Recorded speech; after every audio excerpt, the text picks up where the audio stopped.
The cosmos is God's image number 2. This cosmos has been made in the image of that other cosmos, and reproduces eternity in a copy. Now time, though it is ever in movement, possesses a faculty of stability peculiar to itself, in that its return into itself is determined by necessity. And accordingly, though eternity is stable, fixed, and motionless, yet since time is mobile, and its movement ever goes back into eternity, it results from this that eternity also, though motionless in itself, appears to be in motion, on account of its relation to time, for eternity enters into time, and it is in time that all movement takes place. Hence it follows that on the one hand eternity, stable though it be, is also mobile, and on the other hand, time, mobile though it be, is rendered stable by the immutability of the law by which its movement is determined.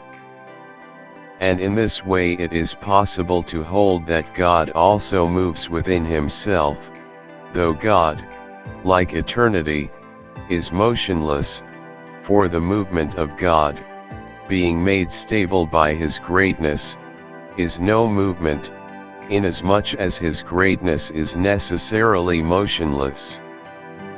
The being, then, of which I speak, whether it is to be called God, or eternity, or both, and whether God is in eternity, or eternity in God, or each in the other, this being, I say, is imperceptible by sense, it is infinite, incomprehensible, immeasurable, it exceeds our powers, and is beyond our scrutiny.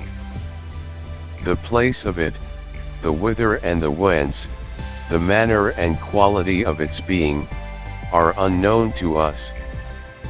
It moves in absolute stability, and its stability moves within it. Eternity then is not limited by the conditions of time, and time, which admits of numerical limitations, is eternal in virtue of its cyclic recurrence. Thus time as well as eternity is infinite, and is thought to be eternal. But eternity is rightly held to rank above time, in virtue of its fixity, for it is firmly fixed, so as to be able, by its rigid immobility, to sustain those things which are in motion. God and eternity then are the first principles of all things which exist. The cosmos does not hold the first and highest place, because it is mobile, for its mobility takes precedence of the immutability with which it obeys the law of its everlasting movement, which is a secondary sort of eternity. It is this sort of eternity that enters into all the parts of which the cosmos is composed. For the cosmos, changeless in virtue of the unalterable law by which its motion is determined, revolves with an everlasting movement. That movement has had no beginning, and will have no end.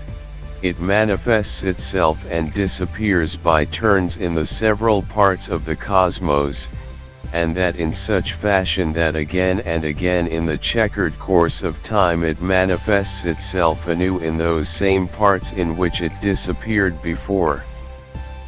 Such is the nature of circular movement. All points in the circle are so linked together, that you can find no place at which the movement can begin, for it is evident that all points in the line of movement both precede and follow one another forever. And it is in this manner that time revolves. The divine mind is wholly of like nature with eternity.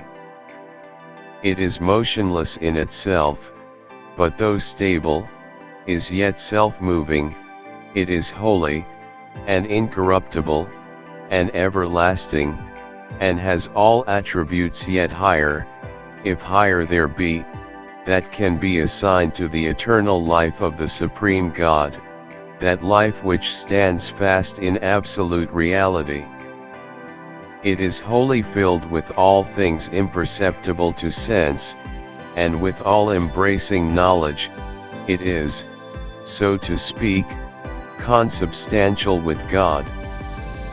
The cosmic mind, the recipient of all sensible forms and of all kinds of knowledge of sensible things.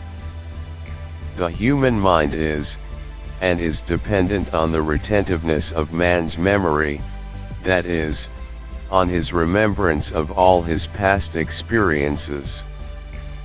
The divine mind descends in the scale of being as far as man, but no farther, for the Supreme God willed not that the divine mind should be interfaced with all things, lest it should be put to shame by mingling with the lower animals. The knowledge which corresponds to the character and extent of the human mind is based wholly on man's memory of the past. It is the retentiveness of his memory that has given him dominion over the earth. The knowledge which corresponds to the nature and character of the cosmic mind is such as can be procured from all the sensible things in the cosmos. But the knowledge which corresponds to the character of the Supreme God's mind, this knowledge, and this alone, is truth, and of this truth not the faintest outline or shadow is discernible in the cosmos. For where things are discerned at intervals of time, there is falsehood, and where things have an origin in time their errors arise. Thought, however, differs from mind in this respect, that our thought attains by mental effort to the kind of knowledge which corresponds to the character of the cosmic mind, and having come to know cosmic things, it furthermore attains to a knowledge of eternity and the supracosmic gods. Our galaxy is a supracosmic god. And thus it comes to pass that we men see, as through dark mist, the things of heaven, so far as this is compatible with the conditions of the human mind. Our powers, when we aspire to the sight of things so high, are limited by narrow bounds, but great is man's happiness when he has seen that vision. You see, Asclepius, how lowly is our station, and how lofty are the things of which we treat, but to you, O God Supreme, I give my thanks, that you have shed on me the light whereby I see. Only a cosmic mind can understand cosmic things.